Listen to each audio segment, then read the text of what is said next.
মানুষের প্রত্যাশা যে একটি বিশাল জোট হবে, যারা দুর্নীতিমুক্ত, যারা দেশপ্রেমিক, যারা সত্যের পক্ষে, শুধু আলেমদের ঐক্য নয়, সকল ইসলামপন্থীরা ইনশাআল্লাহ আমরা এক বাক্সে আসছি। শুধু আমরা ইসলামপন্থীরা নই, জাতীয়তাবাদীদের একটি শক্তি আমাদের সাথে আসবে,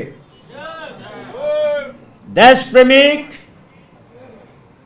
বাংলাদেশ পন্থীরা এক শক্তি আমাদের সাথে আসবে, যারা মনে করেন আমাদেরকে মৌলবাদী চিহ্নিত করে, বিদেশিদেরকে বিভ্রান্ত করে, আমাদেরকে একটা স্টিগমা দিয়ে আপনারা বিদেশিদেরকে বিভ্রান্ত করবেন, এটা হবে না ইনশাআল্লাহ। গতকাল চায়নাতে মিটিং করে আসছি, চায়না এমবাসি, আমাদের আমির চায়না যাচ্ছে, আমেরিকার সাথে আমাদের বৈঠক হচ্ছে, ইউরোপীয় ইউনিয়নের সাথে আমরা মিটিং করে আসছি, রাশিয়া আমাদের অফিসে আসছে, অস্ট্রেলিয়া আমাদের অফিসে আসছে। টানা সপ্তমবারের মতো বেস্ট টিস্যু পেপার ব্র্যান্ড হিসেবে স্বীকৃতি পেয়েছে বসুন্ধরা টিস্যু। কানাডা আমাদের অফিসে আসছে অ্যাম্বাসেডররা, মুসলিম দেশগুলো তো আসছেই, চীন তো আমিও গেছি, আরেকবার যাচ্ছি। সুতরাং তারা এটা বুঝে, তারা কনভিন্সড যে বাংলাদেশের অন্যতম প্রধান সমস্যা যে দুর্নীতি, আমরা যদি ক্ষমতায় আসি ইনশাআল্লাহ দুর্নীতি মুক্ত হবে। বাংলাদেশের সমস্যা লুটপাট, আমরা ক্ষমতায় এসে লুটপাটকে চির অবসান ঘটিয়ে দেব। তারা জানে চাঁদাবাজি একটি বিরাট সমস্যা, সবজির দাম এলাকায় 10 টাকা, সাদাবাজির হয় 20 টাকার, ঢাকা এসে বিক্রি হয় 30 টাকা, আর আমরা গেলে কয়টা বিক্রি হবে? 10 টাকা, 20 টাকা কম, 1/3 কমে যাবে ইনশাআল্লাহ।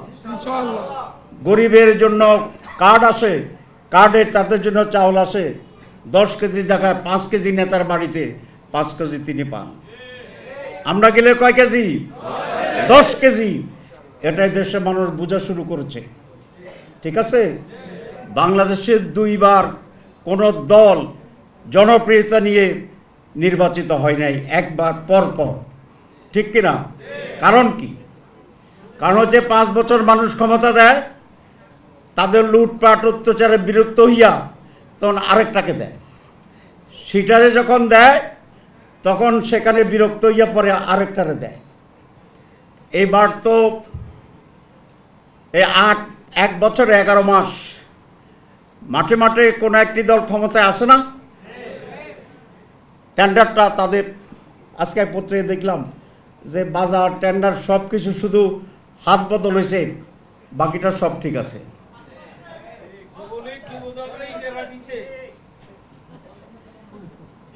তাহলে এই 1 বছর এই সমস্ত দখল টকলে তো একটা দল ক্ষমতায় আছে, তাহলে এরপরে ক্ষমতা কারা আসবে নির্বাচনে? আরেকটা দল, আগের নিয়মে। এখন দল কয়টা? প্রধান দল কয়টা? তাহলে এক দল ক্ষমতায় এদেরকে আর দিবে না, দেখছে মানুষ। তাহলে সেকেন্ড দল এবার আসবে, দলের নাম জানেন কি নাম? তার সাথে আরো অনেক যোগ হচ্ছে। এরপরে 5 বছর যদি আমরা ভালো চালাইতে না পারি তাহলে আরো দলের দিব, ঠিক আছে? তা আপাতত আগামী 5 বছর নিশ্চিত আছি ইনশাআল্লাহ।